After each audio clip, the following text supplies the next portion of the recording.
Hey everybody, it is your favorite comic book artist's favorite comic book artist, John Anthony Chihak Soldero. Some people know me as Jax. Some people call me John Anthony, Chihak, whatever. Here to report back about my time at Phoenix Fan Fusion. It was a whirlwind weekend. Lots happened.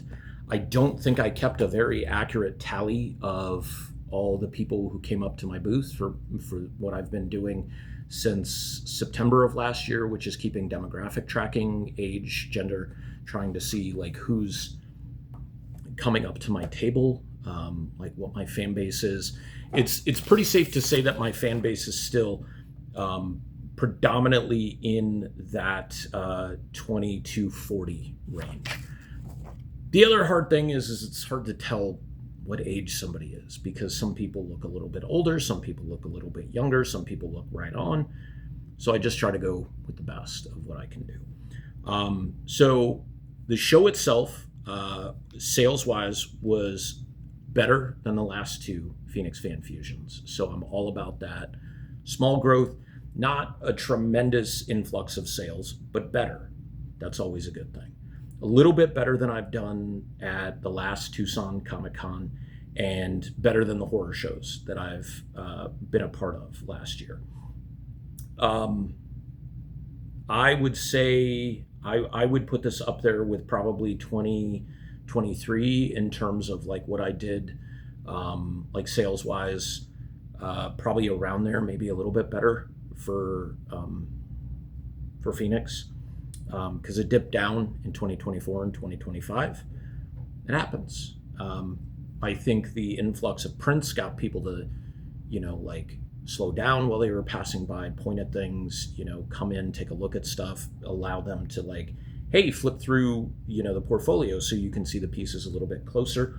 Also, we've got smaller versions of these prints. So if you're not down with a really big size print, or maybe you don't want to spend the price on a big size print, we've got the smaller options for you as well, and could show them because people would ask, well, what do the little ones look like? And I was just like, well, flip through right there. This is the, the quality that you're looking at.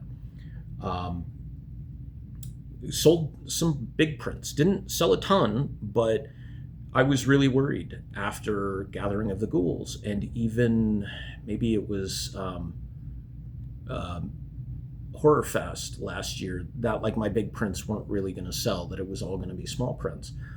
And a friend of mine was like, you need to have like, some shows are going to be good for big prints, some shows are going to be good for little prints, some shows are going to be good for both of them. You just have to wait and see. You can't make that determination right now, especially after such a small market. It was only like 2 shows or 3 shows with the fan prints at that point. Getting to talk to people about doing art of things that I'm a fan of meant a lot. And I think people could see that in the artwork, which is exactly why I'm not chasing after, like fandoms that aren't as important or are not important to me. Everybody has fandoms. I stick with doing artwork for the ones that I love, like horror, specific horror franchises, kaiju, and certain animes now, because I did the Akira pieces and I have the Chainsaw Man pieces as well, which people saw and really liked. I don't think anybody bought those, but they did respond to them. They liked how they looked, which is always great. So I'm gonna rattle through some of the stuff that I got. Try to make this short. I already recorded like a 35-minute video, and I don't want to do that again. So first stop, as always, was TC's booth. He always has a really great selection of DVDs and Blu-rays. He's got a ton of action figures as well, but I go to him for DVDs and Blu-rays. Filled up my entire Mystery Science Theater 3000 collection. I've gotten some Riff Tracks videos from him. Some like out of print stuff that you can't get anywhere else, or stuff that will never be released, either on streaming or physical media, because of the rights being held by like 5 different entities like Muppet Babies. I got Muppet Babies last year, and that's never going to be released because paying the rights back and forth for all these different entities would be a lot more than Disney Plus is probably willing to pay in order to make, by the way. And I think he saved my contact information because I was like, hey, I'm the guy who buys all the MST3K stuff from you. And he's like, I know who you are. And he recognized me when I walked up. So I asked him if he had the Gamera Netflix series, and he did. So I picked that up. And then he had a ton of like kaiju and Godzilla stuff. And I asked him if he had just the singular movie of Godzilla versus Kong, the Japanese version where Godzilla wins. And he was like, I don't have the singular movie, but I do have, this is like the Criterion Showa, Heisei, and Millennium era box set, which if you buy this officially through Criterion, it's like $150, I believe. It's a big box set. I have some of the movies. I don't have all of them, but so this is a good way to be able to keep track of everything and finally get to see that movie that I have never seen and a lot of people have never seen. My first comic book stop this year was to get the autograph of Chris Claremont, legendary writer of the X-Men. I now realize I should have or could have brought my Uncanny 244 First Jubilee because Mark Silvestri was there, and I knew he was the artist behind Jubilee's first appearance. I did not realize that Claremont was the one who wrote that issue. Could have just easily looked it up, but I didn't. And so I stuck with this one book, and I had purchased this X-Men #1 from my buddy Toby from Grey Ghost Comics, and it had already come signed by Jim Lee, and I paid $20 for the book itself, and then got Chris Claremont to sign just above Jim Lee. I'm glad I went out and got it signed when I did. Claremont's a talker. So a couple of times I passed by, like going to the bathroom or going to get my lunch, and his line was insane. I saw Silvestri's line was pretty insane too, but Claremont's line was insane. And I'm sure Silvestri's line moved a lot quicker because Claremont was spending 5 to 10 minutes with everybody. Always great when you get to him to talk to him. But when you're waiting in line, it can be, a little frustrating. You just want to get something signed. You want to say hi. You want to say thank you. But it's always really appreciated because it doesn't feel like, hey, I'm signing this, I'm taking your money, and that's it, right? He wants to talk to you about stories that he did. He wants to talk to you about like what brings you to this show and stuff like that. And that I really appreciate about a lot of comic book artists. I can't say I've run into creators who have been dicks. I know I have, but I can't recall, which is a good thing, right? Because you don't want to remember those awkward or negative experiences. So another, I should say, not a number, but another really positive experience was talking to Jimmy Palmiotti and Amanda Connor. This Ash #0 is really special to me. Around the time when this series initially came out, my Uncle Mike was a volunteer firefighter here in south of Tucson at Drexel Heights Fire Department. And so I was really proud of him, like in his late 30s or 40s, like going through the academy and making it, and then becoming a volunteer firefighter. And he did it for about 1.5 years, 2 years. And it's not a 40-year-old's game, right? To start that. So the character Ash means a lot to me. Took this to Tucson Con in 2023 and had Jimmy sign it here. And then Jimmy, this time around, because I forgot to do it in 2023, asked if he could do like an Ash Remark head sketch and got him to do this great remark right here. I felt it was a really good book to have this on. Just love this cover a lot, and it's really meaningful to have this piece. Finally get to have a remark from Jimmy Palmiotti. I did talk to him very, very briefly about maybe being able to pick his brain a little bit to get some more information on, like, how do I boost my visibility? How do I separate myself from where I am and go forward? He said he was going to try to stop by my table. Unfortunately, that didn't happen, but I feel like I connected enough with him that I can reach out on social media and not necessarily fear just being ghosted, but also it's that practice that I have now of putting myself out there and dealing with that internal conflict of, I'm going to do that. I'm also going to reach out to somebody that my buddy Latique introduced me to, who is working on some horror novels that she would like to turn into a graphic novel, and see what kind of future comes from that, or what opportunity, because I would like to have some additional credits working on other people's things. It depends on timing. It depends on the scope of the project, the length of the books, those types of things. So we will see. But got a little bit of networking done, which was also part of my goal this year. A big piece that I got, and I got 2 things signed by him, but in 2024, I found out that Dan Reba was going to be at Fan Fusion. And Dan Reba was not just the director of this episode of Batman, or the New Adventures of Batman and Robin, like 3rd series of Batman the Animated Series, episode 3, I believe. It's called Cold Comfort. It's the only time Mr. Freeze appears in this visage, where he's just the head with the robot body and the robot legs. Took this, had Dan Reba sign it, came back in 2025, so last year, Kevin Altieri and Alan Burnett signed it, and then this year, Paul Dini was there.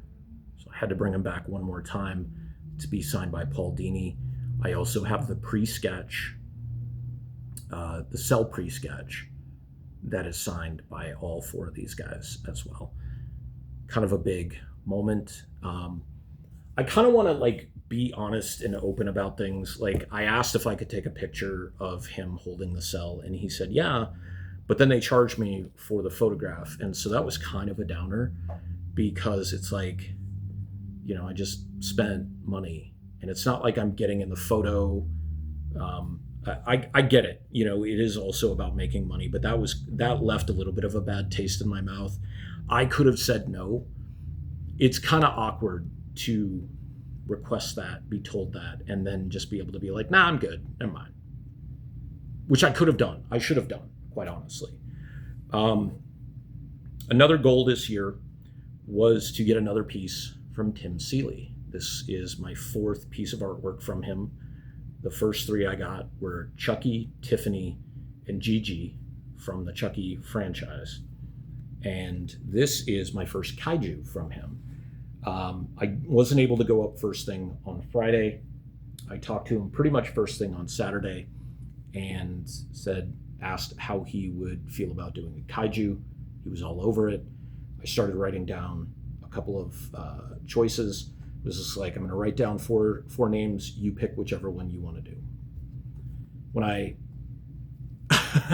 mistakenly asked, how do you spell Gigan? Because I couldn't remember if there was a G or if there was a J in it. I knew it was G, but he was just like, if you're putting down Gigan, that's who I'm drawing. He said, futuristic robot space chicken, or robot space chicken from the future is a great design, and I couldn't agree more. He totally crushed this. If you see Tim Seeley at a show, be sure to hit him up, even if it's not for artwork. His artwork is amazing. Like, look at this piece. But it's also insanely affordable at this point. Why he's not charging more, I don't know. I am grateful because I saved a little bit of money, but this is an amazing piece to add to my kaiju collection that is starting to grow right here. And maybe I can get myself a nice Gigan figure to pose in front of this guy. He's also just really nice, really down to earth as well, which I appreciate because I try to do that as well, right? I try to be humble, but also just be very, very appreciative of any interaction I get. This I got in a Godzilla mystery box. My friend Johnny, his wife, came by a couple of times, Andrea and Johnny, and they came by they were only there Saturday, and they came by, they picked up some stuff, they picked up some stickers, then they came back and they bought volume 2 or chapter 2 of Welcome to Pleasant Falls. Then they came back again with the mystery boxes, and we opened them side by side, and I'm really happy with this guy because I'm starting to get a kick out of bootleg and knockoff toys as well. And I love me some kaiju. So there was also this little tiny guy in the box, but really cute little guys. And then the biggest part of the show for me, other than getting to meet new fans, returning fans and friends, getting some kudos and support on some of my original artwork. A young couple came up, and the young woman saw the Sam sketch card that I had, and when I told her I would cut her a small deal on it, she was like, okay, let me wait for my boyfriend so we know, because we're working with one singular budget. And then he saw my kaiju prints, and he was really happy that I did Gameras. And I'm like, people keep telling me that, because they don't see a lot of Gamera. It's always Godzilla and Toho. And he's like, yeah. And he saw my Gamera versus Ice print. And I told him, so the basis behind this print is, this is the size that it is. I'm not doing a smaller version of it. It's $30 because it's a slightly higher quality, or not slightly, it's a higher quality print. And 20 of those dollars goes to the Florence Project. And both him and his girlfriend were like, that's really awesome. Plus he loves Gamera. And so he was just like, I want one of those prints. And I think it wasn't the first print I signed, but I think it was the second, had to be the second. And just meeting a couple, and they both be really excited about some of the stuff that I'm doing, really makes a difference, which leads into this interaction with the 3 voice actors for Chainsaw Man that were there. I got to meet Sarah Wiedeneft, who does the voice of Power, Ryan Colt Levy, who does the voice of Denji and Chainsaw Man, and Regan Murdoch, who does the voice of Aki. Now, they do voices for other franchises as well, but this is my fandom. And so I went up with the intent of getting 2 autographs from each of them. I took something else with me just in case, and ended up getting everything that I wanted signed. So it all worked out. So this volume 1 of Chainsaw Man that I bought specifically for this venture, signed by Sarah Wiedeneft here with the little uwu cat face, and she wrote Power underneath it. Regan Murdoch right here, and of course right there he wrote Aki.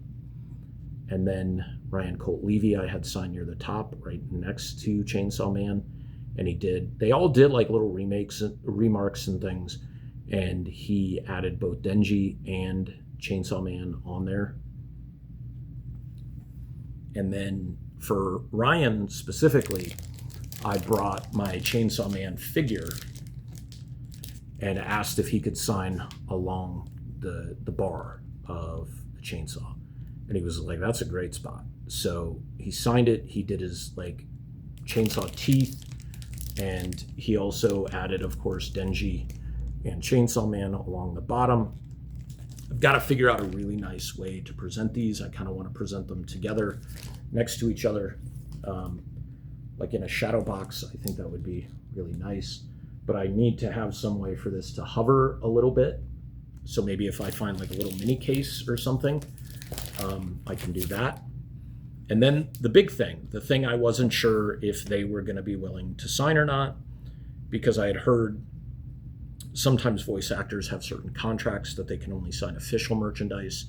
I found out that usually pertains to the Japanese voice actors, because they're signed to exclusive contracts with studios, not unlike idols who are signed to exclusive record labels and things like that. But I had done this last dinner watercolor piece to turn into a print for the show. And I am happy to say that they all signed it 0 issues, and they were pretty excited about seeing this piece. Regan Murdoch didn't just put Aki on this, but he did like his Kon remark. And if you don't watch Chainsaw Man, or you don't remember, that's when he does the wolf pack symbol, and that's when he calls the wolf devil, and it comes in and it like takes out whomever. I wanted them to sign right by each other, and I'm really happy that I spaced the artwork out the way I did, because it really lent itself to having these signatures on here. So you have Ryan Colt Levy signed right here with his chainsaw remark, and then Sarah Wiedenheft signing right here, and she added the devil horns and her little uwu face, and then of course Power with the little cross in the circle to match her eyes.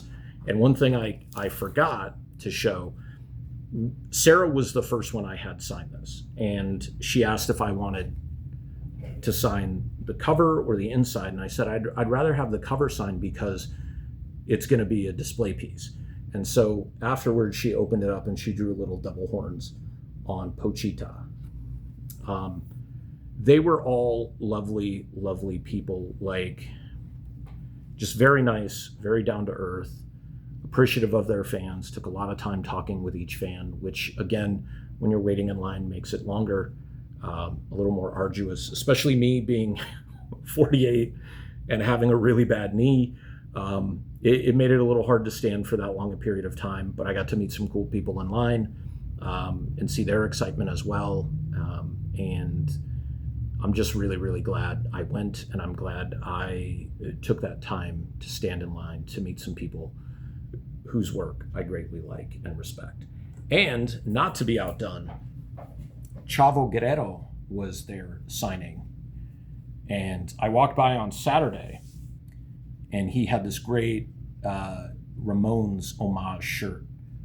The Guerreros, Mondo, Hector, Eddie, and Chavo. I was just like, I gotta buy that. This was the last extra large he had. Like, they had sold like gangbusters, because it's a great design. Lie, cheat, steal, and steal from one of the best punk designs out there.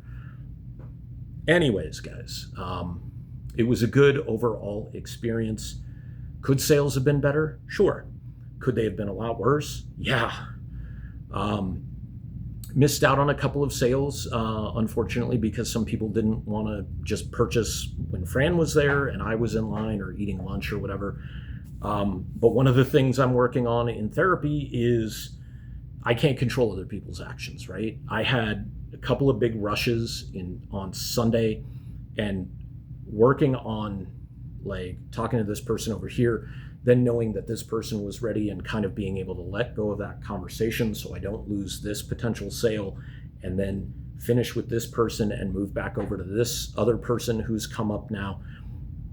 Just a wonderful experience with understanding you can't control other people's actions when they choose to buy something or not to buy something, or not to come back or to walk away, but also not selling yourself short in that time. It's important to remember your value as a creator, as an artist. And I know my work is good. Now we go to the next steps. What are the next steps?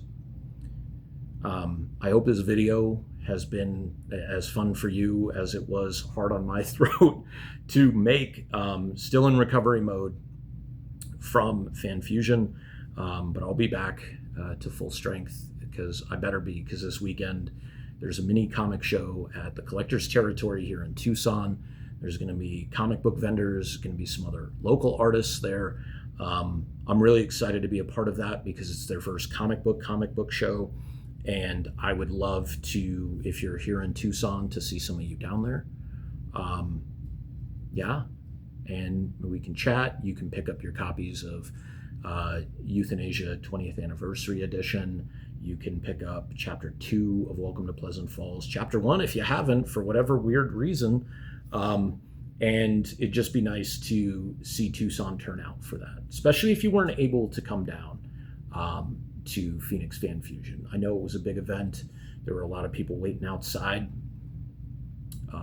for all of my, table mates and friends, for Fran, who captured some great shots of me signing artwork for people and comics for people. Those are going to be things that now can be etched in my mind because I can see myself doing them and not just like, see it in that moment and not just try to remember and not remember very well. Overall, a great weekend. Had a lot of fun. Let's do it again. But yeah, I hope you're taking care of yourselves. I hope you're taking care of each other.